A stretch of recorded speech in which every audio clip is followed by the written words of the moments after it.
방송에서 제공하는 투자 정보는 투자 판단에 대한 조언입니다. 방송에서 제공하는 주식의 가치, 가격 상승 및 가격 하락에 대해서는 방송사에서 보장하지 않습니다. 이 시각 헤드라인 뉴스입니다. 가계부채가 1,300조 원에 근접하고 대출금리까지 빠르게 오르고 있는 상황에서 자영업자의 빚이 또 다른 뇌관이 될 조짐입니다. 6개 시중은행의 10월 말 자영업자 대출 잔액은 214조 2,761억 원으로 지난해 말보다 8.3%나 늘었습니다. 올 상반기 국내 12개 은행의 자영업자 대출은 경기에 민감한 업종 위주로 쏠려 있고 또 3억 원 이상 고액 대출의 비중이 67.5%나 되는 것과 고금리 비중이 높은 것이 문제로 지적받고 있습니다. 다음 주부터 장내에서 거래되는 채권 가격이 급등할 경우 하루 동안 매매가 정지되는 제도가 시행됩니다. 한국거래소는 오는 28일부터 채권 종가가 전날보다 20% 넘게 오른 경우 다음 거래일 하루 동안 매매를 정지한다고 밝혔습니다. 거래소는 회생 절차 개시 등 구조조정 공시에 따라 채권 가격이 급변동해 투자자들이 피해를 보는 것을 막기 위한 제도라고 설명했습니다. 주택용 전기요금 누진제에 대한 정부의 개편안이 나왔습니다. 산업통상자원부는 오늘 국회 산업통상자원위원회에서 현재 6단계 11.7배수로 설계된 주택용 전기요금 누진제를 3단계 3배수로 조정하는 3가지 방안을 보고했습니다. 한국전력이 오는 28일 이 개편안을 두고 공청회를 열어 의견을 수렴하면 산업통상자원부는 여기에 추린 내용을 관계부처 협의와 또 전기위원회 심의를 거쳐 다음 달 중순 최종 확정안을 발표합니다. 시장금리가 전반적으로 상승하는 가운데 국회에서 올해 3월 27.9%로 낮아진 법정 최고금리를 20%로 인하하는 법안이 추가로 발의될 예정이라 논란이 예상됩니다. 최고금리를 낮추게 되면 기존 대출자의 이자 부담이 경감되기는 하지만 저신용자들이 불법 사금융 시장으로 밀려날 우려가 적지 않기 때문입니다. 전문가들은 단순히 이자 부담 인하 효과만을 보지 말고 풍선 효과까지 고려한 정교한 대책이 필요하다는 지적을 제기하고 있습니다.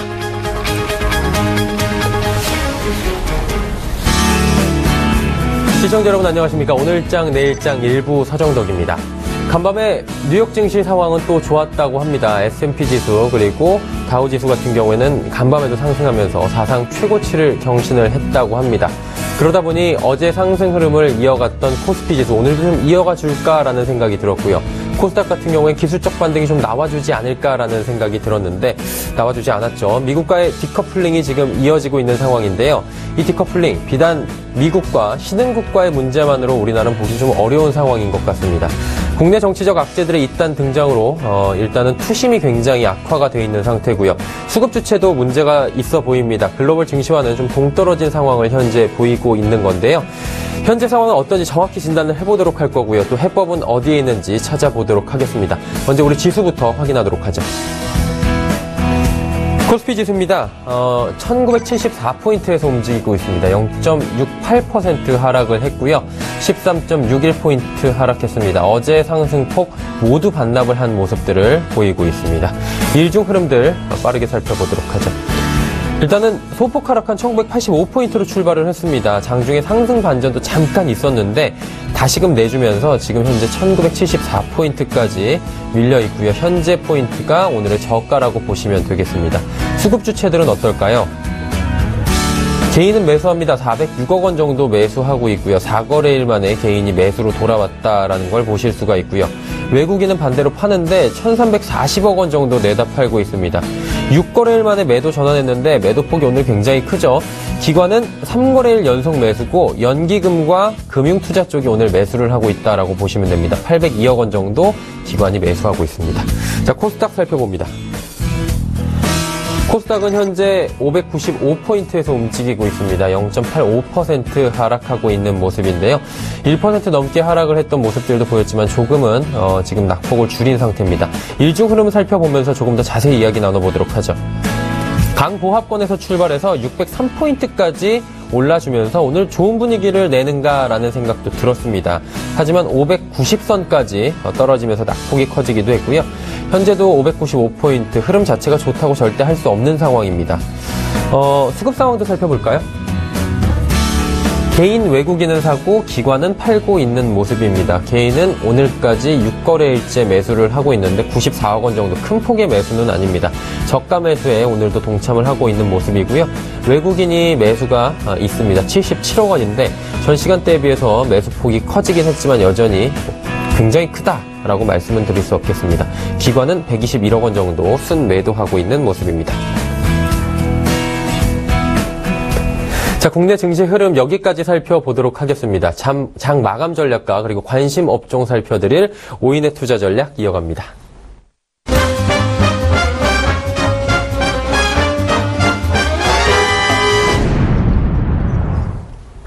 매의 눈으로 시장을 살펴드리는 오인의 투자 전략 시간입니다. 과연 오인은 뭐라고 오늘 장에 대해서 한 줄 투자 전략을 줬을까요? 화면으로 직접 만나보시죠.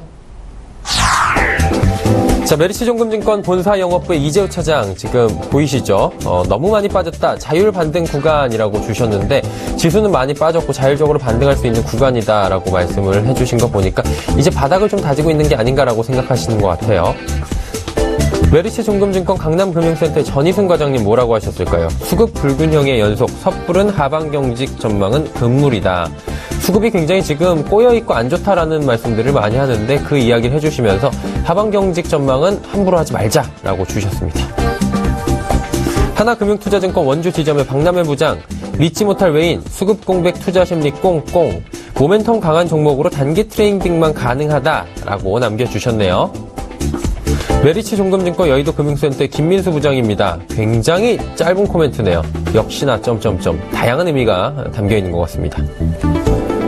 이베스트 투자증권 테헤란금융센터의 김근호 연구원, 시장 낙폭 확대, 현금 비중 확대 지속이라고 남겨주셨는데 아무래도 중소형주의 비중을 좀 축소하면서 현금 비중을 확대하는 걸 지속하라, 환율 변동성 여전히 불리하다, 시장 낙폭은 확대되고 있다라고 남겨주신 것 같습니다. 오인의 투자 전략 나눠봤습니다. 이 중에서 한 분 또 연결해서 이야기 나눠볼 텐데요. 메리츠증권증권 여의도금융센터로 갑니다. 김민수 부장님 전화 연결돼 있어요. 부장님 안녕하십니까? 네, 안녕하십니까?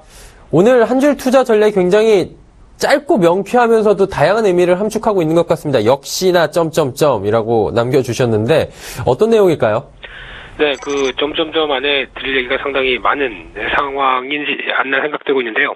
일단 어제까지 같은 경우도 이제 시장이 한 1990선 이상으로 시대호가 들어가면서 어떤 글로벌 시장이 좀 뒤처진 모습에서 변화를 좀 기대하는 상황을 꿈꾸지 않았나 생각되고 있는데 아니나 다를까 이제 시장에 대한 어떤 전반적인 시장 에너지가 그렇게 세지 않다는 부분들을 확인되는 게 지금의 시장의 현 주소가 아닌가 생각이 되고 있고요.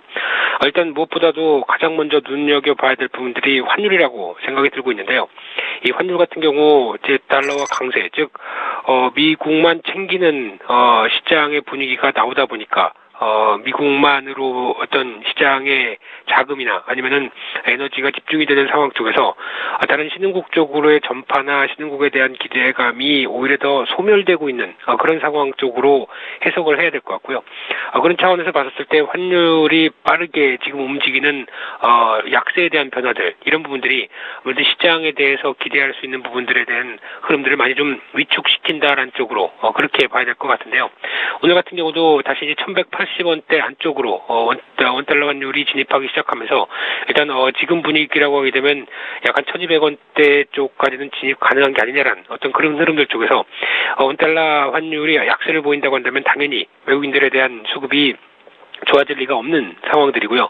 그에 따라서 지금 다시 현선물의 매도세가 이어지고 있는 상황들인데 일단 보통 이런 상황들이 됐었을 때 시장에서 기관들이나 아니면 다른 쪽에 대한 수급들이 적극적으로 유입되면서 시장을 방어하거나 아니면 시장을 견조하게 이끌어내야 될 그런 모습들인데 전혀 그런 변화가 나오지 않는다는 얘기는 상대적인 시장에 대한 분위기가 그렇게 썩 긍정적으로 보이지 않는다는 관점 쪽으로 해석을 해야 될 것 같고요. 그런 차원에서 봤을 때 이제 환율에 대한 변화가, 즉 달러와 강세가 어떤 폭의 흐름들이 좀 꺾이지 않는 이상은 시장에 대한 눈높이가 높지 않다는 쪽으로 봐야 될 것 같은데요. 그런 차원에서 이제 미국은 이제 내일부터 이제 추수감사절 휴장으로 들어가는 상황 쪽에서 어떤 미국 중심의 어떤 글로벌 모멘텀은 거의 많이 소멸이 되는 그런 상황들인데, 그럼 반대로 미국 시장이 그렇게 계속 강세로 이어지다가 한번 좀 주춤하는 흐름들이 나왔을 때 과연 다른 신흥국 쪽이 다시 좀 활개를 칠 수 있을 것인가는 조금 더 눈여겨봐야 될 필요는 있겠다라는 쪽으로 봐야 될 것 같고요. 그런 차원에서 지금 시장 흐름이면은 약간 1950선에서 70선 이 정도 부근에서 지지권을 버티고 지지권에서 그래도 계속 견디는 흐름들을 보여줄 수 있겠느냐. 즉 어떤 추가적인 악재나 아니면 추가적인 시장 에너지가 약하다고 하더라도 계속 지지권에 대한 역할들을 충분히 해줄 수 있을 것인가에 대한 어떤 지지 발판을 확인하는 단계가 아닐까 생각되고 있고요. 그렇게 되면은 바닥을 계속 다지는 국면 그리고 에너지 보강 국면 어떤 그런 쪽으로 해석을 하면서 시장을 바라봐야 될 상황이기 때문에 이런 상황 쪽에서는 오히려 좀 시간을 필요로 하면서 바닥 다지는 시간을 좀 필요로 하면서 적어도 한 12월 달 중반 때 FOMC 회의가 끝나고 나서 금리와 관련된 부분들이 어느 정도 인상 쪽으로 가닥을 잡게 되면은 그런 때 어떤 악재에 대한 소멸 관점 쪽으로 달러 강세가 한풀 좀 꺾인다라는 관점이 나왔을 때 시장에 좀 변화가 들어오지 않을까라는 쪽으로 조금 더 연장해서 봐야 되지 않을까 생각되고 있고요. 그런 차원에서 이제 시장 전반적인 부분보다 또 하나 어떤 심리적인 위축이 상당히 큰 부분이 코스닥 시장이 아닌가 생각되고 있는데 이 코스닥 중소형주 같은 경우는 일단 600선이 이탈하면서 어떻게 보면은 심리적인 부분들까지도 상당히 좀 약화되는 흐름들로 이어지는데 특히 600선 초반대가 무너지면서 어떤 신용 물량이나 그리고 또 어떤 지금까지 잠재돼 있던 어떤 매물 흐름들까지도 매도로 돌아서는 흐름들까지 나오는 변화다 보니까 아무래도 이럴 때는 어떤 가격이 싸다 아니면은 이 정도면 많이 하락했겠지라고 하는 생각 쪽으로 접근하기보다는 오히려 어떤 중소형주 전반적인 어떤 정황적 관점 쪽에서 시장을 바라봐야 그래서 어느 정도 반대권의 흐름들이 갖춰졌을 때 대응하는 게 더 낫지 않을까라는 관점으로 대응을 해야 될 것 같고요. 결론적으로는 시장의 변화를 기대하기까지는 아직까지는 적어도 한 다음 달 초는 지나봐야 되는 어떤 그런 상황 쪽으로 시간이 좀 필요하다는 관점 쪽으로 봐야 될 부분이기 때문에 시장에 대해서 적극적이나 아니면 빠른 대응으로 흐름을 가져가기는 좀 힘들다라는 관점으로 봐야 될 것 같고요. 무엇보다 포트폴리오는 압축해서 일단 지금 시장을 견디자라는 관점 쪽으로 그렇게 말씀을 좀 드려야 될 것 같습니다. 아무래도 시장을 여유를 갖고 좀 지켜보는 관점을 좀 견지하자라는 말씀이신 것 같아요. 오늘의 관심 업종도 꼽아주셨습니다. 반도체, 철강, 은행, 그리고 정유주까지 꼽아주셨는데 이 중에서 특별히 마감 전략과 함께 저희가 한번 지켜봐야 할 종목이 있다면 말씀해 주시죠. 네, 일단 업종은 거의 비슷합니다. 몇 주 전부터 말씀드렸던 업종에 대한 흐름들은 여전히 실적과 특히 4, 4분기까지 연결될 수 있을 만한 어떤 그런 실적 기반의 종목들로 말씀을 좀 드렸던 부분들이고요. 그런 차원에서 여전히 관련된 업종 쪽은 그래도 눌림목이나 아니면은 지금 시장 쪽에서는 계속 관심 있게 봐야 될 업종들이라고 생각이 들고 있고요. 오늘 관심 있게 볼 종목으로 말씀드릴 종목은 대한유화란 종목입니다. 일단 지금 시장에서 전반적으로 봤었을 때 상대적으로 성장주에 대한 흐름들보다는 약간 어느 정도 전통 제조업체 그리고 전통 산업에 대한 시각들이 좀 더 커지는 입장들이고 그에 따른 흐름들이 미국 쪽에서 먼저 트럼프의 당선 효과와 함께 나오는 업종 전반적인 변화라는 관점 쪽에서 먼저 초점을 맞춰야 될 것 같고요. 그런 흐름이라고 한다면 이제 대한유화 같은 경우도 폴리프로필렌이나 고밀도 폴리에틸렌 이 플라스틱 원료의 플라스틱 원료죠. 이런 쪽에서 합성수지의 매출이 한 66% 정도 차지하는 회사라고 보시면 될 것 같고요. 일단 파이프나 전선관 이런 쪽으로 가장 많이 쓰이는 상황들인데 그렇게 되면은 이 트럼프의 인프라 투자 확대 효과 그리고 중국도 1대1로라고 하는 해상과 해상 실크로드, 육상 실크로드와 관련된 부분들 쪽에서의 인프라 투자가 확대가 됐을 때 그래도 수혜를 볼 수 있는 측면들이 높지 않을까라는 쪽으로 봐야 될 것 같고요. 그런 어떤 내년까지도 전반적인 시장의 기조가 어떤 성장주보다는 전통 제조업체 그리고 상대적으로 실적이나 어떤 설비 기반들을 갖고 있는 업체들 이쪽에 대한 재부각이 계속 이어질 가능성이 높다는 쪽으로 챙겨봐야 될 것 같은데 올해 전반적으로 에틸렌 중심으로 가격이 반등하고 있고 특히 이제 지난 독일 바스프의 공장이 폭발하면서 이 유럽 쪽은 유럽이 생산해서 유럽이 소비하는 구조가 갔는데 이 어떤 생산이 딸리는 모습이 나오게 되면 아무래도 유럽향에 대한 수출이 늘어날 수 있다는 관점 쪽으로 봐야 될 것 같고요. 어느 차원에서 이제 NCC라고 하는 나프타 추출 관련된 분해 설비가 이제 증설 효과가 이어지면서 내년 6월까지는 어떤 증설 효과에 대한 부분들이 완료가 되면 그에 따른 기대감을 좀 더 보여줄 수 있지 않을까 생각되고 있고요. 따라서 전반적인 실적 흐름을 봤었을 때 일단 작년에 수익성 중심의 레벨업을 보여준 위에 올해 확장세가 계속 이어지는 모습들인데 올해 작년 대비해서 한 25% 이상 순이익이 늘어날 걸로 보여지면서 약 한 2,500억 정도 순이익을 보여줄 걸로 기대하는데 시가총액은 1조 4천억 정도밖에 안 되는 흐름이다라고 하게 되면 여전히 실적 대비해서 어떤 저평가에 대한 메리트가 아직은 있다라는 관점 쪽으로 봐야 될 것 같고요. 그런 차원이라고 한다면 어떤 눌림목이나 시장 흐름들이 나오는 관점 쪽에서는 계속 접근이 가능하다라고 봐야 될 것 같고요. 최근에 이어지고 있는 또 기관의 매수세가 아무래도 이런 부분들을 좀 설명하고 있지 않을까라는 관점으로 접근해야 될 것 같고요.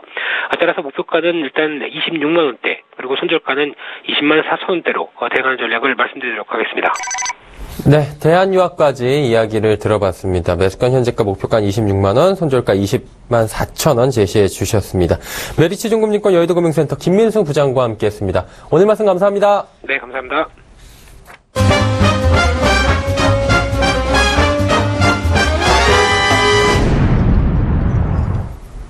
증권 전문가 5인이 꾸려가는 종목 컬렉션 시간 돌아왔습니다. 장 마감을 앞두고 여러분께 높은 수익률을 드리기 위해서 종목을 추천해드리는 시간인데요. 추천해드린 종목 중에서 먼저 어떤 종목들이 수익률 베스트 3에 들어있을지 지금부터 확인해 보시죠. 수익률 베스트 탑 3입니다. 3위부터 살펴보도록 하죠. 먼저 3위는 유진투자증권 명동지점의 김영재 부장입니다. 우리은행 종목을 지금 추천을 해주신 뒤에 6%의 수익률. 우리은행의 수익률이 사실 10몇 %까지 갔었는데요. 조금 떨어졌다가 지금 올라가고 있네요. 6%까지 지금 올라왔고요. 2위는 한국투자증권 강남대로 지점의 윤철한 대리입니다. 골프전 유원홀딩스 9%의 수익률, 아주 높은 수익률을 지금 거두고 있고요. 1위는 한국투자증권 강남대로 지점 윤철한 대리 2위와 1위가 동일한 인물입니다. 자, 1위는 한샘으로 지금 수익률을 15.6%나 기록을 하고 있습니다. 자, 이렇게 수익률 탑3 확인해 보셨습니다. 그렇다면 오늘은 어떤 종목을 어떤 분이 소개를 해주실지 바로 만나보도록 하겠습니다. 유한타증권 도곡본부점의 이성홍 대리 전화 연결되어 있습니다. 대리님 안녕하세요. 네, 안녕하세요. 네. 대리님이 오늘 어떤 종목을 가지고 오셨을지 또 굉장히 궁금한데요. 그 전에 대리님이 현재 가지고 있는 포트 상황을 한번 확인을 해 보도록 하겠습니다. 자, 이성홍 대리 세 종목을 지금 가지고 있어요. 먼저 JC케미칼, 수익이 아니고 손실 구간인데 손실이 조금 큽니다. 마이너스 30.2% 구간이고요. EST 같은 경우에는 마이너스 1.4%, 한섬은 0.1% 수익을 거두고 있는 상황입니다. 일단은 컬렉션 자체, 포트 자체가 일단은 꽉 차 있습니다. 세 종목. 그런데 수익은 한 종목, 그리고 두 종목이 손실인데, 사실 EST 같은 경우에 마이너스 1.4%면, 그래 뭐 이 정도는 괜찮아 하시겠는데, JC케미칼이 대리님 30.2%의 수익이다 보니까 많은 분들이 좀 어떻게 할까라고 고민을 하실 것 같습니다. 이 종목들에 대한 이야기 한번 해볼까요? 네, 먼저 JC케미칼에 대해서 언급드리면, 저번 방송에서도 언급드렸지만은, 그 트럼프 후보가 대통령 당선 이후에 동반해서 친환경 관련주들이 조정이 나타났었습니다. 근데 3분기 실적이 기대가 됐었는데 그 예상치보다 하회하는 실적이 나오면서 일단은 주가는 개파락을 하는 모습이었고요. 일단 전체적인 시장 흐름에서 대형주 중심의 수급 유입이라든지 중성주의 수급 이탈까지 겹치게 되면서 지금 6,000원을 하회하는, 5,500원까지 하회하는 주가 흐름이 나타나고 있습니다. 현재 상황에서는 개인적으로 그 주식의 가격 흐름을 살펴볼 때 과매도 흐름이라고 생각은 드는데 최근에 또 다른 주식들의 흐름을 봤을 때 과매도권에서는 또 추가 하락이 나타나는 면이 있다 보니까 그런 점 염려가 되고 있는 건 사실이고요. 하지만 개인적으로 봤을 때 과매도권이기 때문에 반등이 나왔을 때 포트에서 제외를 하려고 합니다. 일단 기존의 포트에서 제외하고자 하는 가격은 6,600원대를 제시했는데요. 이제 가격을 좀 더 낮춰서 6,200원대 되면은 해당 종목은 포트폴리오에서 제외하도록 하겠습니다. 그리고 지금 예스티랑 한섬이 포트폴리오에 편입이 돼 있는데 일단 올리드 장비 중에서 어느 정도 수급이 유입되고 향후에 실적 가능성이 있는 종목을 편입하기 위해서 예스티를 편입을 했고요. 해당 종목은 편입을 유지하고 갈 거고, 그다음 크게 시장의 변동성에 함께 변동이 되기보다는 변동성이 낮은 종목을 편입한 게 한섬입니다. 그러다 보니까 한섬도 포트 유지하면서 향후에 여타 종목을 제시하면서 또 대응하도록 하겠습니다. 네, 포트에 지금 세 종목이 담겨 있는데 그러면 한섬과 예스티는 보유를 하고 가져간다라는 말씀이시고 JC케미칼 같은 경우에는 손절가를 6,200원으로 좀 낮췄는데 거기를 이탈했으니까 제외한다는 말씀 맞죠? 6,200원이 도달하면 네네. 그때 제외하도록 하겠습니다. 아직은 보유고요. 예, 네, 6,200원까지 도달을 하면 제외를 시키도록 하겠다라고 말씀을 해주셨습니다. 그렇다면 포트에는 세 종목이 현재 다 담겨 있는 게 맞고요. 오늘도 한 종목을 추가로 들어봐야 될 텐데 추천 정도로 저희가 들어보면 되겠죠? 예, 그렇습니다. 네네, 어떤 종목일까요? 최근에 시장에 대해서도 고민이 많고 종목 선정에 대해서도 고민이 많은데 네네. 아무래도 좀 여러 측면을 고려하기보다 단순하게 종목을 좀 살펴보려고 합니다. 네네. 오늘 제시할 종목은 한진칼이고요. 한진칼이요. 한진칼 같은 경우는 단순히 기업을 살펴볼 때 실적이 어느 정도 호전이 되고 추가적으로 실적이 나올 수 있는 종목을 좀 단순하게 보기로 결정을 했고요.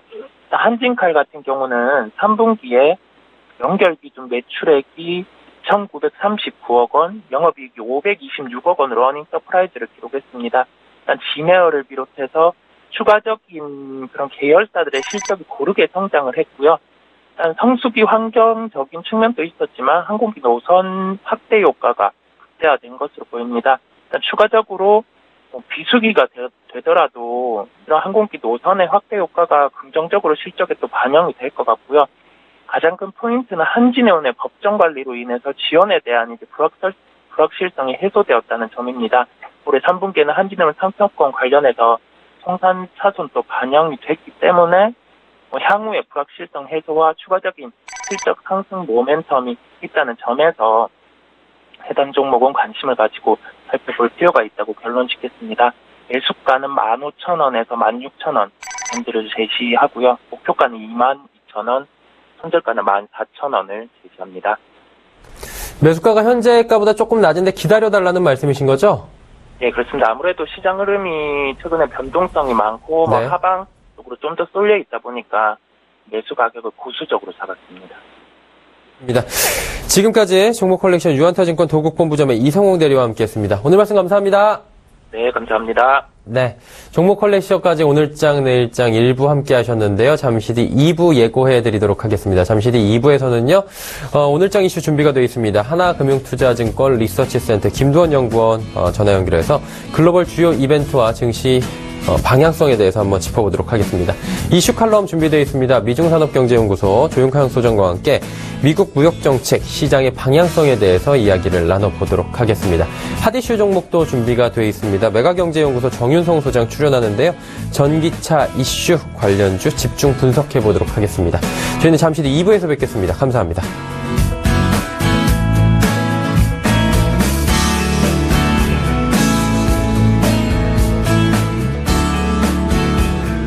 본 방송에서 제공하는 투자 정보는 투자 판단에 대한 조언입니다.